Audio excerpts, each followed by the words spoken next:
Hello friends, in this video I will explain some topics of the second chapter.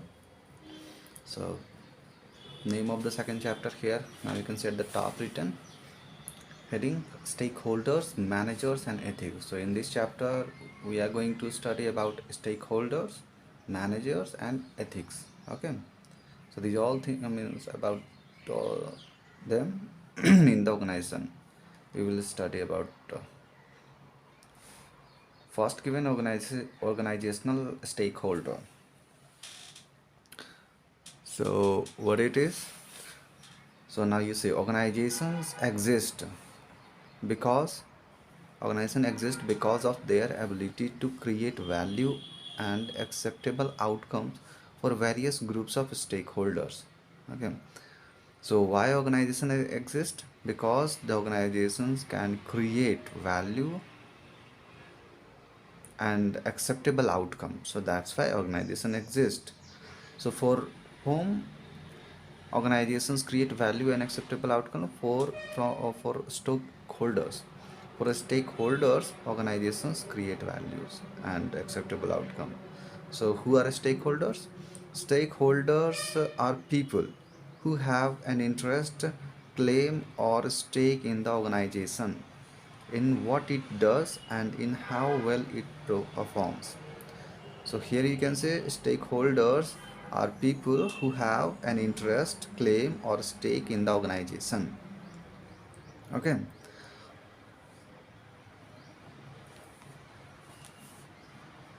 Stake in the organization in what it does means what organization does and how the organization perform. So they have interest, claim and stake means those people have means the stakeholders have interest, claim have interest, claim, stake in the organization.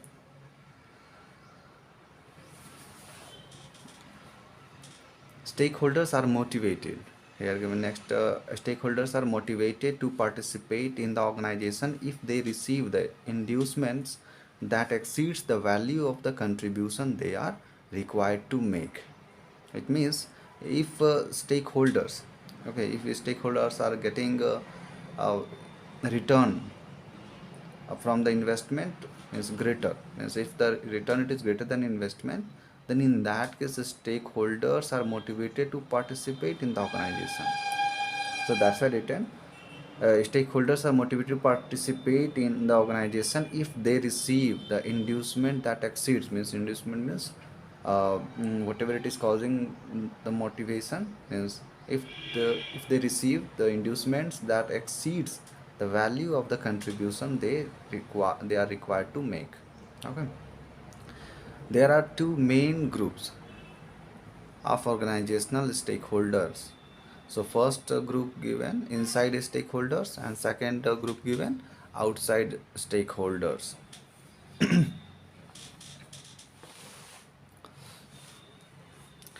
So who are inside stakeholders? Now you see inside stakeholders are people who are closest to an organization and have the strongest or most direct claim on organizational resources. So just like shareholders, managers and the workforce. So now you can see here inside stakeholders are people who are closest to the organization and have the strongest or most direct claim on the organizational resources.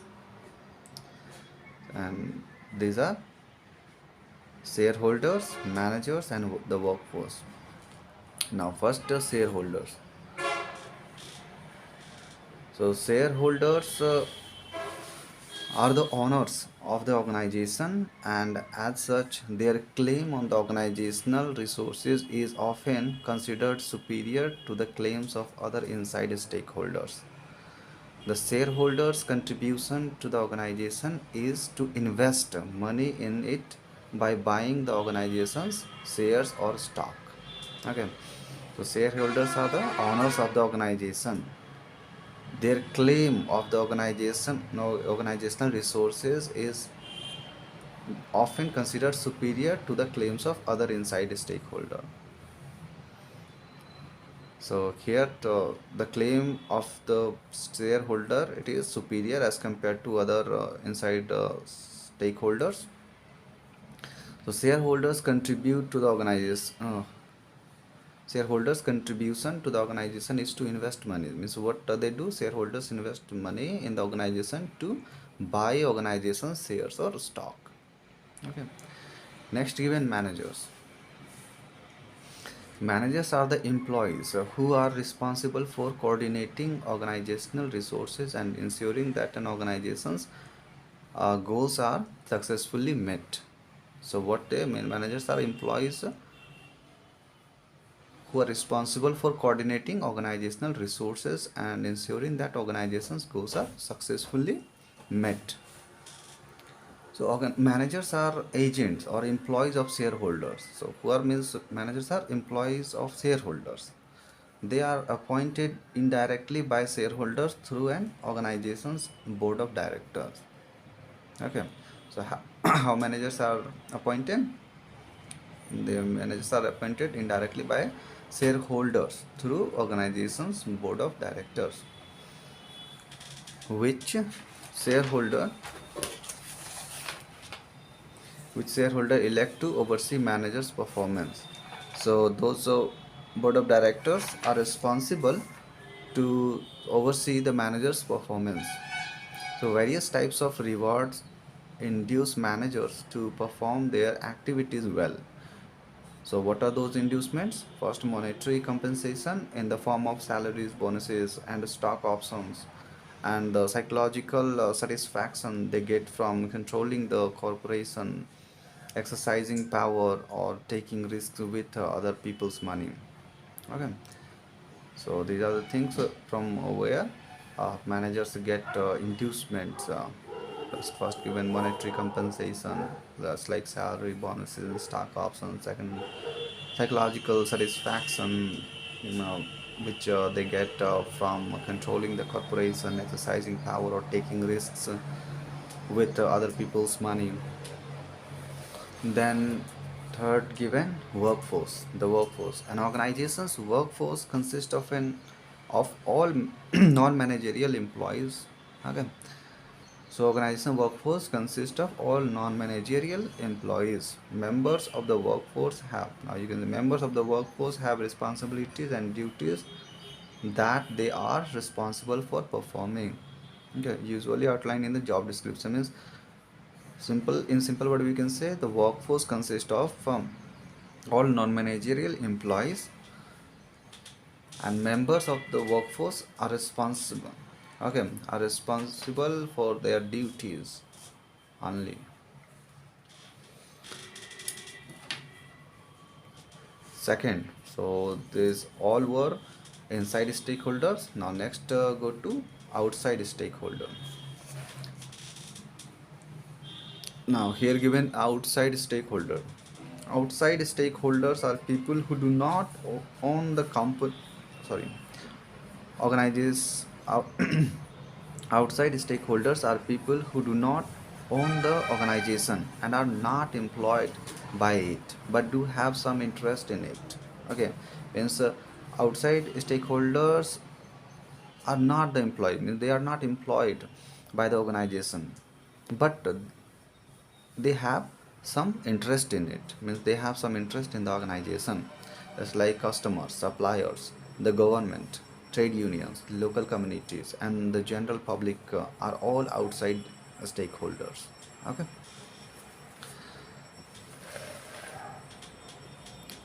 Next heading given organizational effectiveness.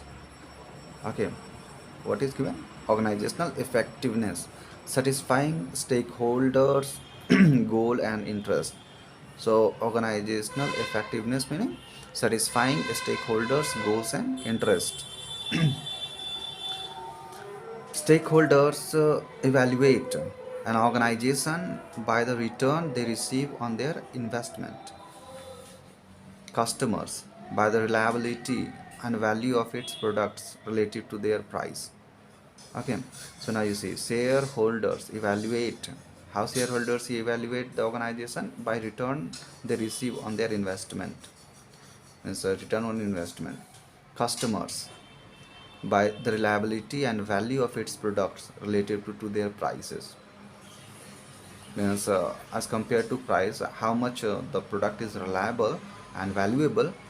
So that will decide that organization. So means betterment means whether the organization has potential and whether the organization is more valuable or not.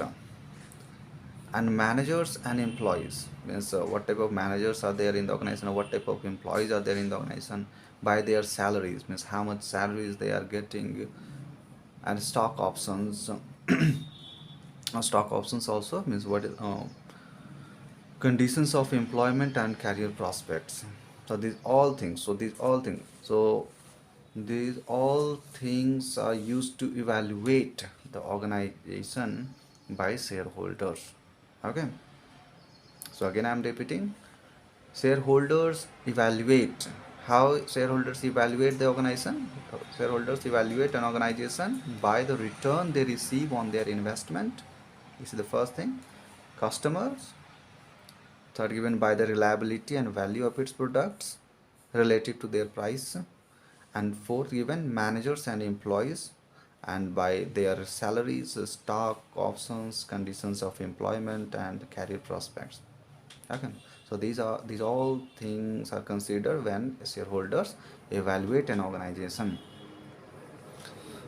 So an organization is viable as long as a dominant coalition of stakeholders has control over sufficient inducements so that it can obtain the contributions it needs from other stakeholder groups. Okay, you see, try to understand here. And organization is viable means it is possible that organization will exist as long means until that time as a dominant coalition of stakeholders has control. Means the dominant coalition means the coalition of stakeholders has control over sufficient inducement so that it can obtain means they have means coalition of stakeholders has control over sufficient inducements so that it can obtain the contributions it needs from other stakeholders groups. Okay, so here means coalition of stakeholders has control over sufficient inducements so that it can obtain means here obtaining the contribution it needs from other stakeholders also important. Okay, so that's why here the dominant coalition must have control over the inducement that it can obtain the contribution it can obtain so that contribution it can get from other stakeholders also. Okay,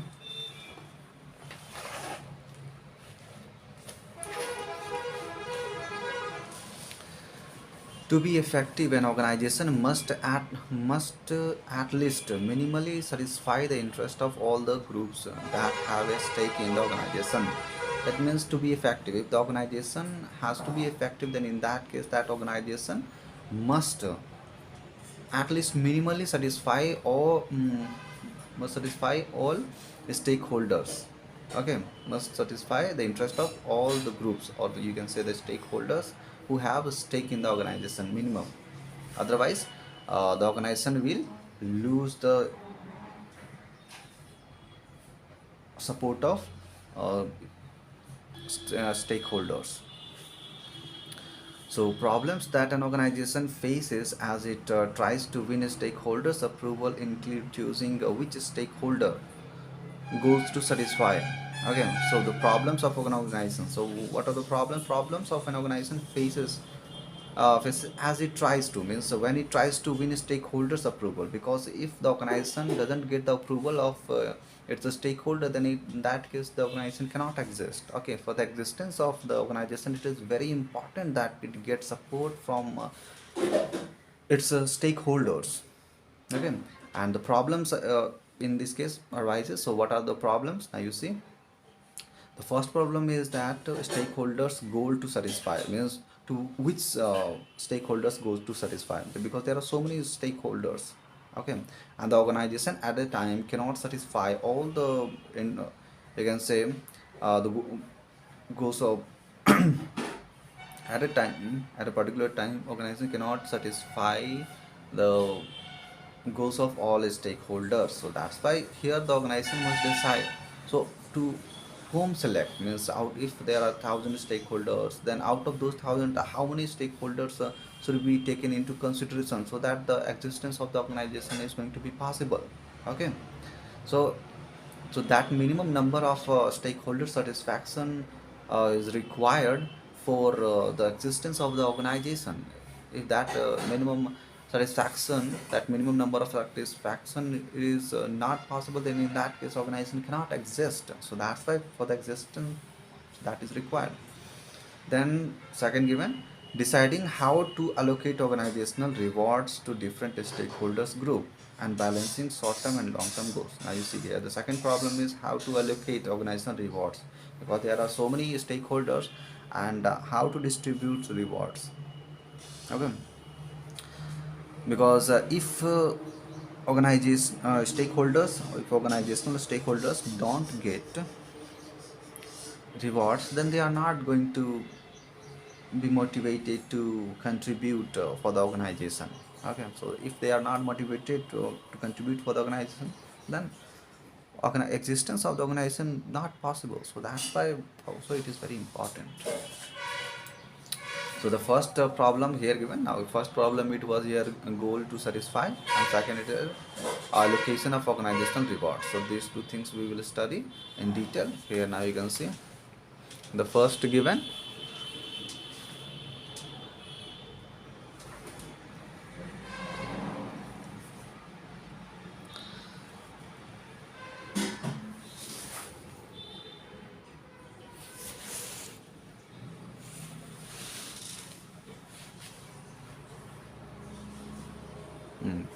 First given, completing goals.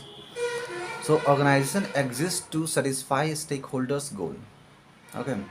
Why organizations exist? To satisfy stakeholders' goals. An organization's choice of goals has political and social implication. In a capitalist country like the United States, it is taken for granted that shareholders, who are the owners of an organization's accumulated wealth or capital, its machines, buildings, land, and goodwill, have first claim on the value it creates. Okay, since in the capitalist countries, it is clear that the shareholders have the first. Okay, shareholder. It is taken for granted that the shareholders are the owners of an organization's accumulated wealth. Okay.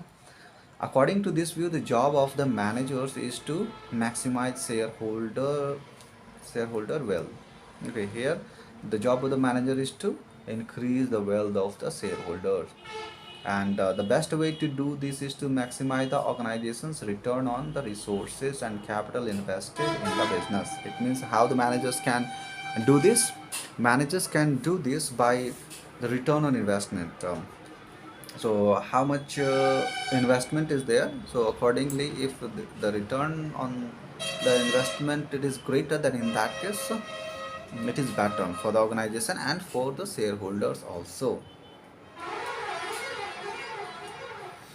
So that measurement, whether the organizational managers are doing proper work or not, that can be measured by using a good way to measure of an organization's effectiveness given related to other organization. Means the compare the effectiveness, the return on investment of different organization, and then you will be able to real means analyze that which organization it is performing well and which one is not performing well.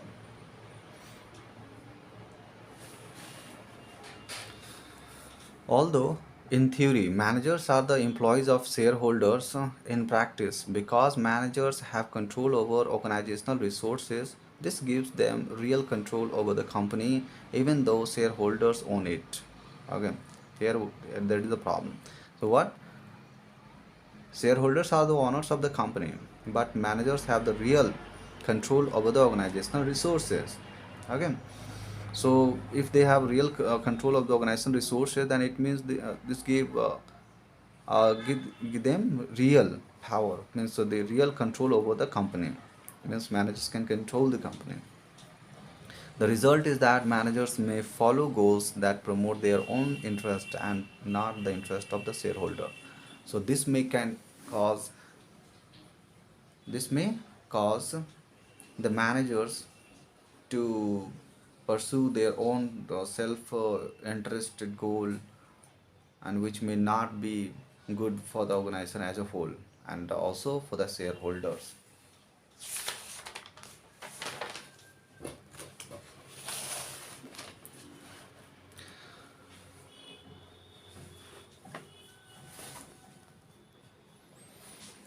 Allocating rewards. So two problems were there. So for the first the problem for organization, when hmm, so when the organization tries to win stakeholders approval. Okay, now you can see here. So there it was the problem it was when the organization tries to win stakeholders approval, then two type of problems arise. The first, it was goals to satisfy, so competing goals, so that's I explained just now. And the second, it was allocation, I mean allocate organizational reward, means how to allocate organizational reward. This is the second problem when the organization tries to means get approval from the stakeholders, because without stakeholders approval, organization cannot work properly, cannot get the resources for its functioning. So allocating rewards. So here given, the allocation of rewards or inducements is an important component of an organizational effectiveness, because the inducements offered to stakeholders now determine their motivation, that is the form and level of their contributions in the future. Um, so allocation of rewards or inducement. So how much rewards or inducement the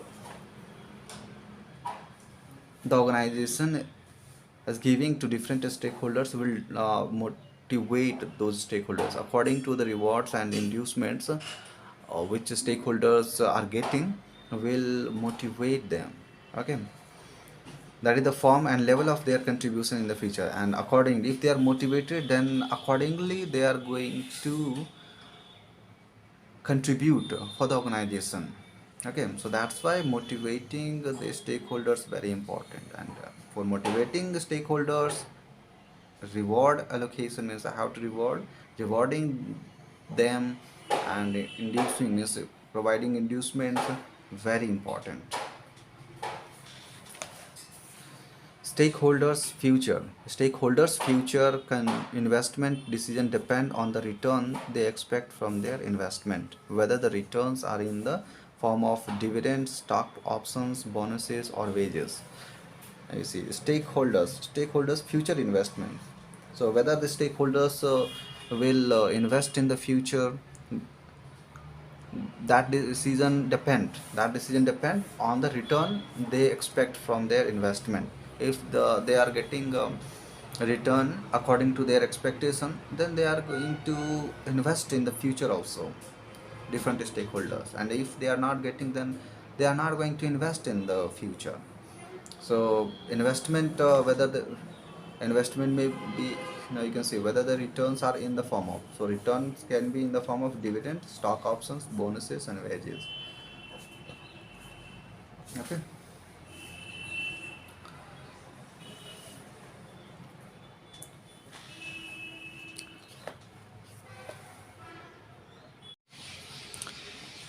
now heading given here, top managers and the organizational authority. So what is authority? Authority is the power to hold people accountable. What is authority? It is a type of power to hold people accountable for their actions and influence directly what they do and how they do it. Okay, so authority is a type of power which it, it is a type of power to hold people. It causes the people to be accountable. Okay, authority makes people to be accountable for their actions and influence directly, and the authority also influence directly what they do, means what people do in the organization and how they do it. So on those things also there it is influence of the authority. Okay, The group stakeholder group with ultimate authority over the use of the corporation's resources is a shareholder. Okay, shareholder has the ultimate authority over the use of corporation's resources. Means shareholders are at the top of the authority. Legally, they own the company. Means who own the company? Shareholders own the company and exercise control over it through their representatives. Okay, so legally they own the company and exercise control. How shareholders exercise control over the company? Through their representatives. So who are the representatives of shareholders? The board of directors. So board of directors are representative of shareholders who control the company. It means shareholders are controlling the company indirectly through board of directors. Through the board, shareholders delegate to managers the legal authority and responsibility to use organization's resources to create, to create value and to meet goals. So now board of directors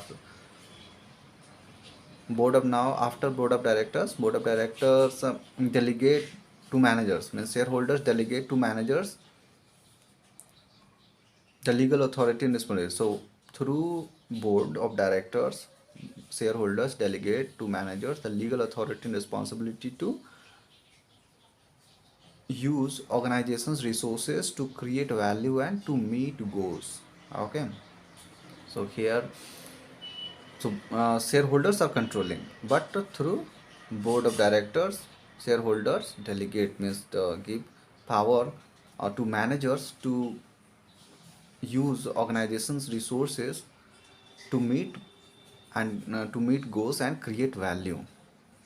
Accepting this authority and responsibility from shareholders and the board of directors makes corporate managers accountable for the way they use resources and for how much value the organization creates.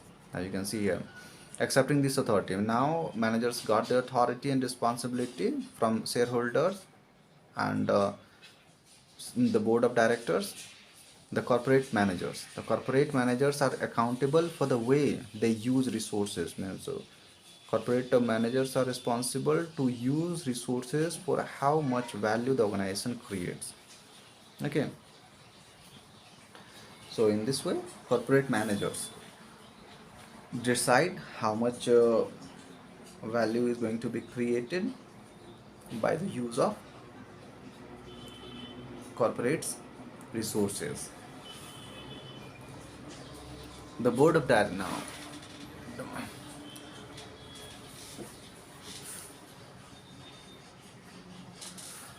the board of directors monitors corporate managers activities and rewards corporate managers who pursue activities that satisfy stakeholder goals. Okay, means the board of directors monitors corporate managers and see whether corporate managers are performing according to stakeholders' goal or not. The board has legal authority.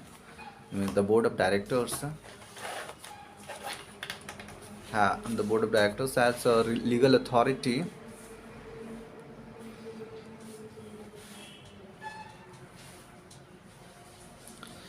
to hire, fire, and discipline corporate management.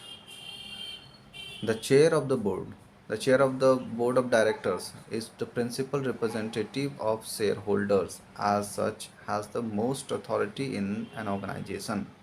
Okay, and you can see the board of directors has legal authority to hire, fire, and discipline different corporate management.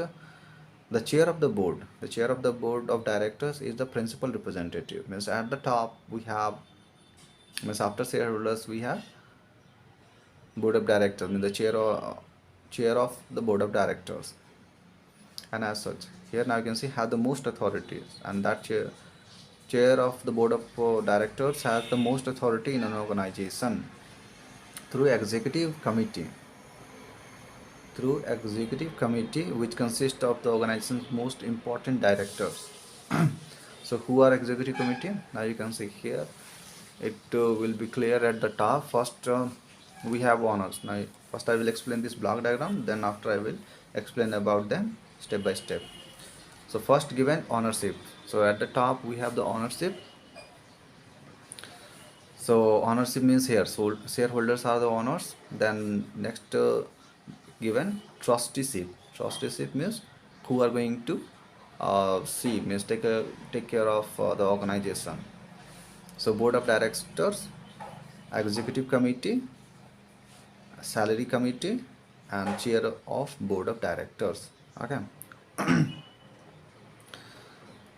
Then next, here given corporate management. So just below chair of board of directors, so we have corporate management. So here first given chief executive officer, then the president or chief operating officer given, then executive vice president, then senior vice presidents and vice presidents,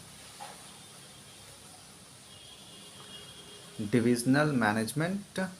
And divisional management means it may be general manager or divisional manager. And at the bottom we have functional managers. Okay. So here give written the top management hierarchy. So what it is whatever I explained here, different blocks. So this represents the top management hierarchy. This chart shows the ranking of positions in the hierarchy, not necessarily the typical reporting relationship. Here it is given the typical ranking. Okay, generally it happens like that, but it may not be like this. Some variations you may get in some organization. So generally such type of uh, you know uh, rankings are there in the organization, and positions are also. So variations you may get in some organization.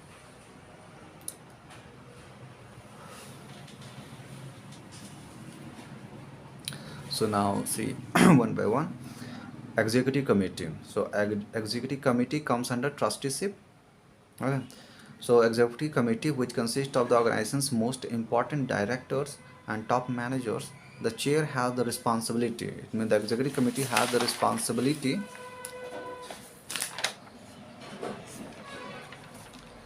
to monitor and evaluate the way corporate managers. Okay, it means here the chair means here the board of directors. Sorry, here executive committee given, which consists of organization's most important directors and top managers. The chair has the responsibility. Okay, the chair of board of directors. So this chair of board of directors has responsibility for monitoring and evaluating the way corporate managers use organizational resources. Okay. So chair of the board of directors see or monitor how corporate managers are using organizational resources or corporate resources to make the organization effective. So the position of the chair and the other directors is one of trusteeship here given. The position of the chair and other directors is one of trusteeship. They act as trustees to protect the interest of shareholders and other stakeholders. Okay, so they take care of the interest of shareholders and other stakeholders. So that is the work of trusteeship here. So the chair and other directors take care of the interest of shareholders and other stakeholders. The salary committee sets the salaries and terms of employment for corporate managers. So salary committee sets means they decide how much salaries corporate managers will get, and the terms of employment for the corporate managers also.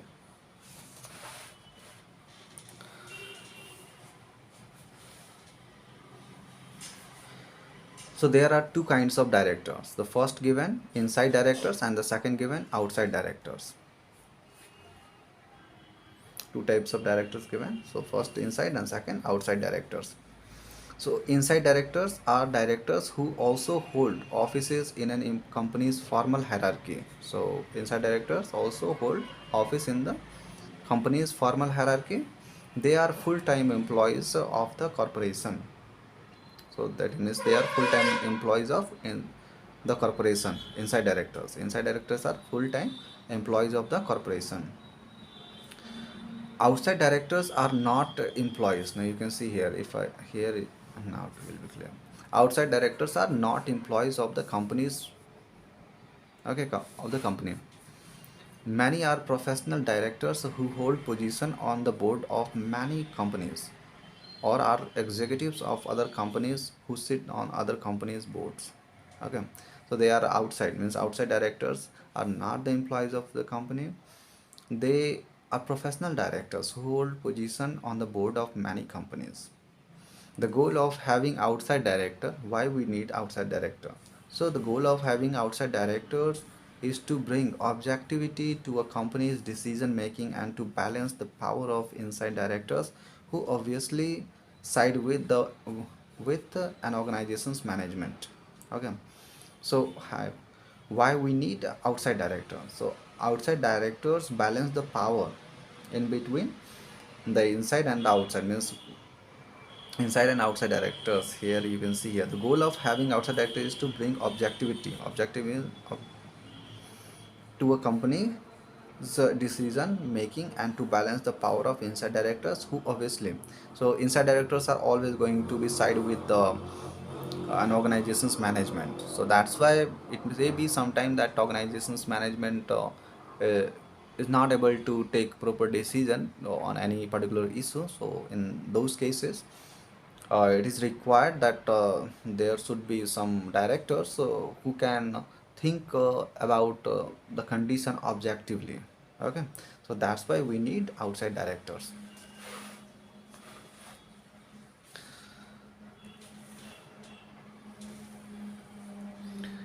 Corporate level management. So after directors, you can see here,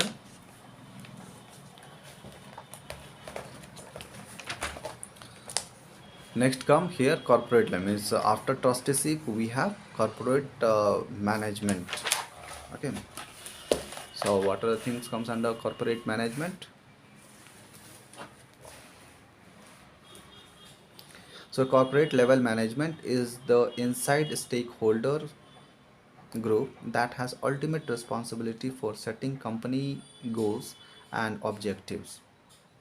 Means corporate level management responsible for company goals, setting company goals and objectives, for allocating organizational resources to achieve objectives. So how to allocate organizational resources so that objectives of the organization can be achieved, and for designing the organization's structure. Okay, now you can see three things given here. Corporate level management is inside the stakeholder group. Okay, because they belong to the organization. And responsibility, what are different responsibilities? First given, setting company's goals and objectives. Second given, allocating organizational resources to achieve objectives. Third given, for designing the organization's structure. So designing the structure, allocating organizational resources to achieve objectives, and then setting a company's goals and objectives. So now you can see here, setting company's goals and objectives, allocating organizational resources, and designing organizational structure. So these three things are the responsibilities of corporate level management. So now after that, so corporate level management, inside the corporate level management, the first thing comes, that is chief executive officer. So chief executive officer is at the top of the corporate level management. Okay, so a CEO can influence organizational objectives and decision making in five principal ways. So how CEO can influence organizational effectiveness? So five different ways are given here. So the first way given, the CEO is responsible for setting the organization's goal and designing its structure. When CEO is responsible, CEO decides and sets the organization's goal and design the structure of the organization. Second given, CEO selects key executives to occupy topmost levels of the managerial hierarchy. Okay, and CEO select the topmost levels of managerial hierarchy. Means they select the executives. CEO select the executive for the topmost level of the managerial hierarchy. Third given, the CEO determines top management's rewards and incentives. So here the third given, CEO determine top management's rewards. So how much rewards and incentives should be given to the top executive so that they can be motivated. So they decide, means CEO decides about that. Fourth given, the CEO controls the allocation of scarce resources such as money and decision making power among the organization's functional areas or business divisions. So now you can see here, CEO controls the allocation of scarce resources such as money and decision making power among the organization's functional areas. So what are those functional areas? So we will study about that later on also. The CEO's action and reputation have a major impact on inside and outside stakeholders' view of the organization and affect the organization's ability to attract resources from its environment. Okay, means the action and reputation of the CEO is a major, means you can say has major impact on inside and outside stakeholders, because an organization can be viewed through CEO also.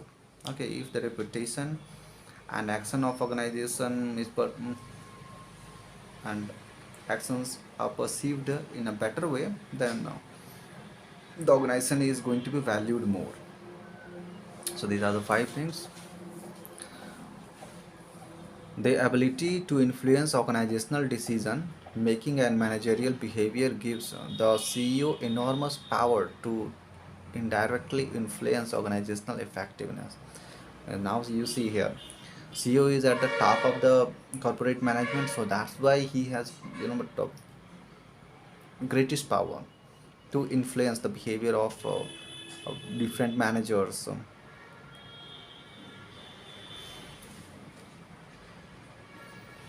And here in this way we can say CEO has enormous power to influence organizational effectiveness, because organizational effectiveness is directly related to the behavior of the managers, okay, and the organizational decision.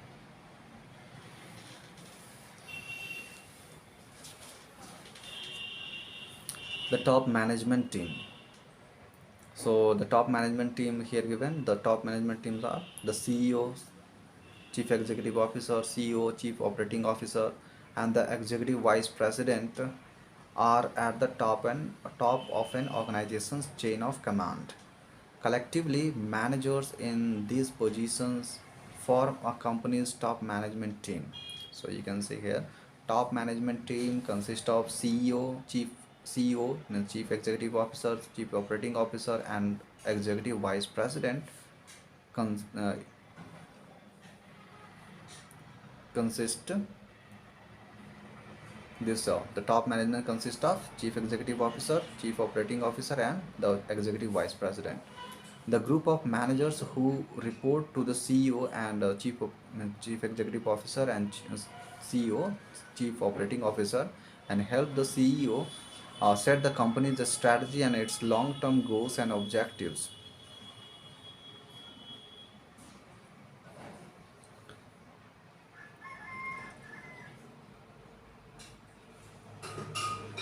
So here top management. So top manage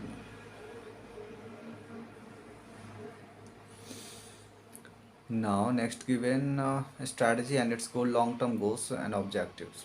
All the members of the top management team are corporate managers whose responsibility is to set a strategy for the corporation as a whole.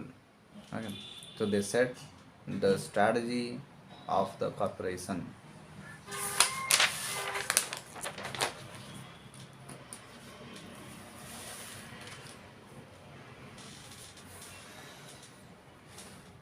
Now, given here next, general managers. So, general managers head one of a company's many operating companies or divisions. So, general managers are the managers of the division. Functional managers are responsible for developing the functional and capabilities that collectively provide the core competencies that give the organization its competitive advantage. So the functional managers, so what they do, so they are at the lowest level, so who are responsible for developing functional and capabilities that collectively provide the core competencies. So they are responsible for core competencies of the organization or of the division, because they because that to give the organization its competitive advantage. So that's it is means they are responsible, functional managers are responsible for providing competitive advantage for the organization. So that is about that topic. The topic, it was the managers and the organizational authority.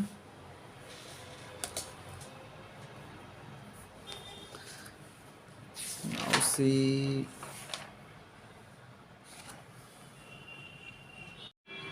now next here given an agency theory perspective. So what is agency theory perspective of organization? Now see here, an agency an agency relation arises whenever one person, means the principal, delegates decision making authority or control over resources to another. Okay, to another means agent.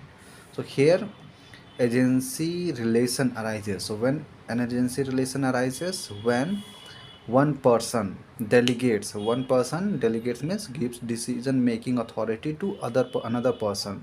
So another person, here it is agent. The first person is principal, it means principal delegates decision making authority to decision making authority or control over resources to another person. Another person means maybe the agent. Okay, so this relationship in between the principal and the agent is agency relation. Okay, so what is the agency problem here?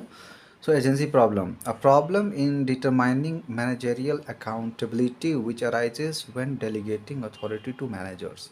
Okay, so here a problem in determining managerial accountability which arises when delegating authority to managers. So authority given to the managers, now how to make managers accountable for their action. So that is the problem is right now, when decision making and the control over resources given to managers, then in that case how to make managers accountable, that problem is agency problem. Okay, here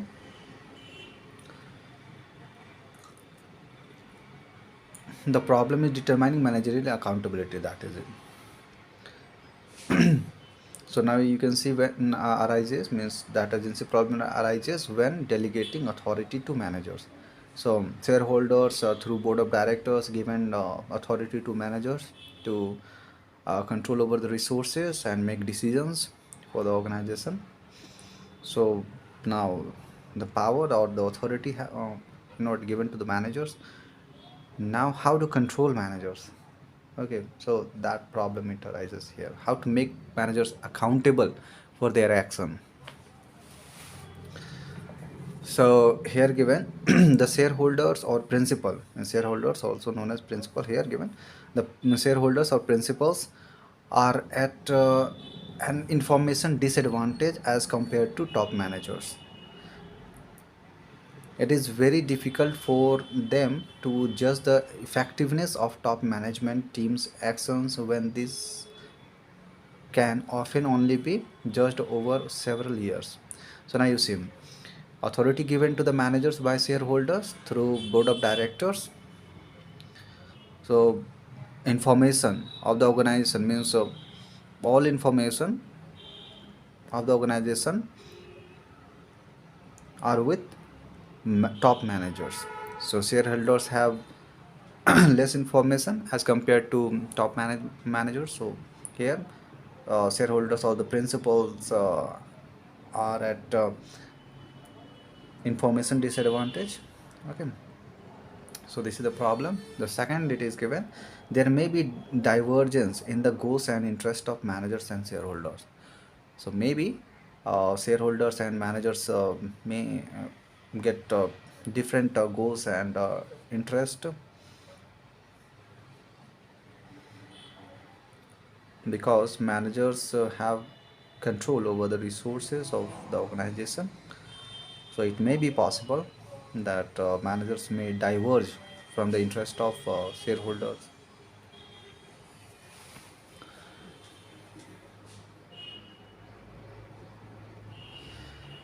The moral hazard problem. when when these two conditions, so conditions just explained, when these two conditions exist, so that the principal finds it very difficult to evaluate how well the agent has performed because the agent possesses an information advantage. So in that case manager, it was the agent, and manager possesses more information as compared to the principal, that is shareholder, and the agent and the agent has an incentive to pursue goals and objectives that are different from the principals.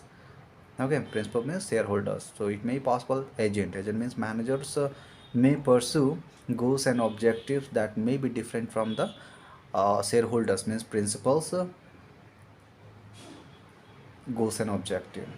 So this is a moral hazard problems exist. So this may cause a moral hazard problem, these two things. Okay, so due to these two reasons, so here the first reason given and the second, due to these two reasons moral hazard problem may arise. Okay,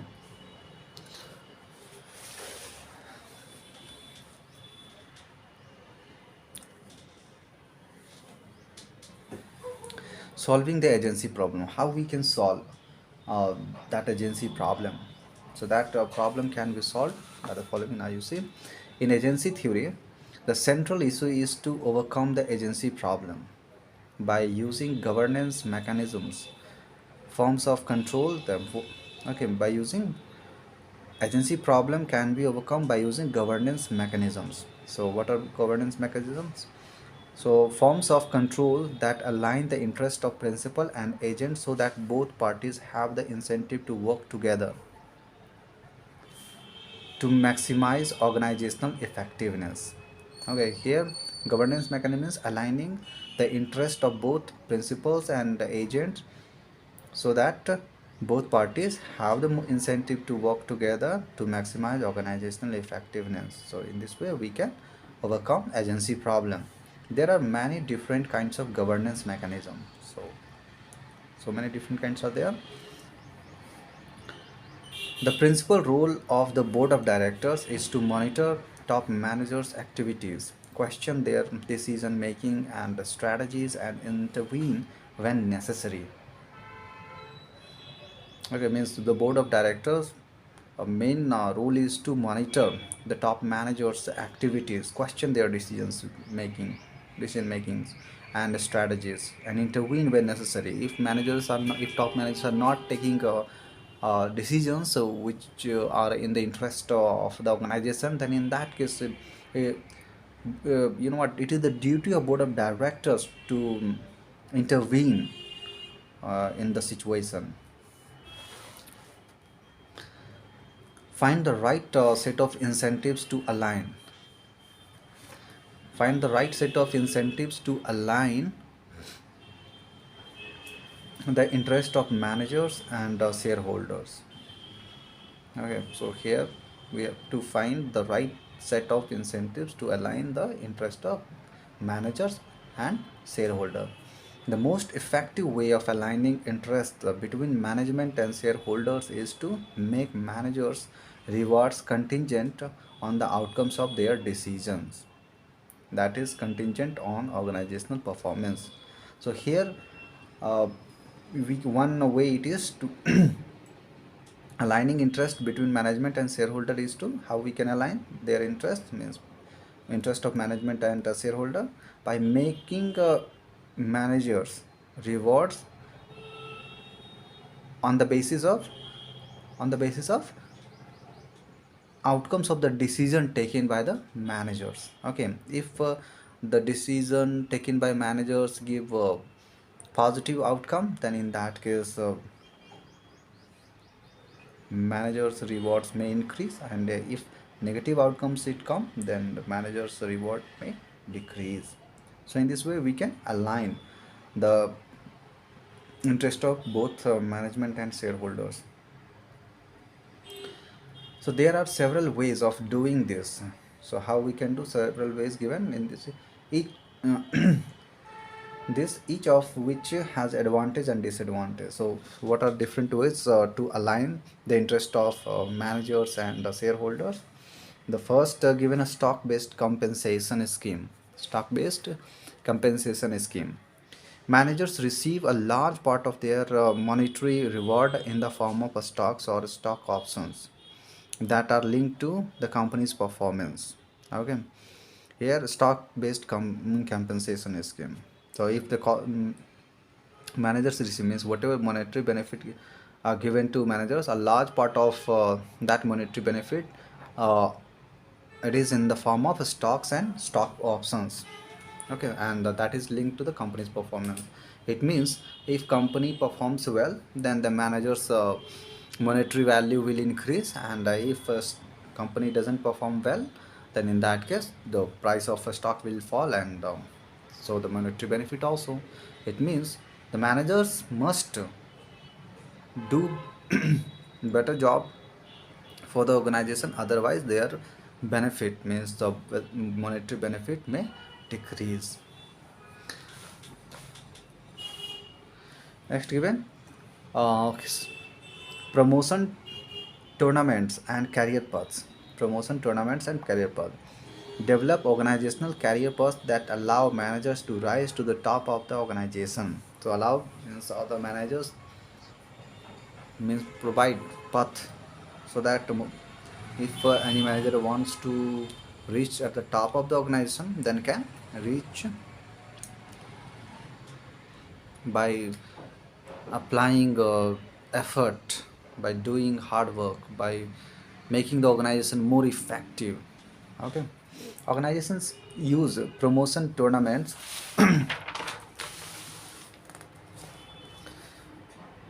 where executives compete for limited promotion opportunity by displaying their superior skills and competencies. So here given, organization use promotion tournaments. So when where use organization use promotion tournaments where executives compete for limited promotion. Okay, means they compete for limited promotion opportunities by displaying their superior skills and competencies. So different managers compete for limited opportunities, yeah, by directly linking promotion to performance.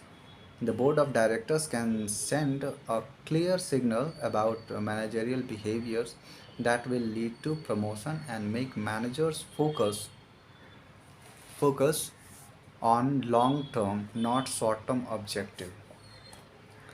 So here you can see, by directing linking promotion to performance, it means link the promotion of managers with the performance of the organization, so that there it is link can be, means link can be created in between the promotion and organizational performance. Okay, and make managers focus on long term, not short term, and link the long term objectives of the organization to the performance of managers.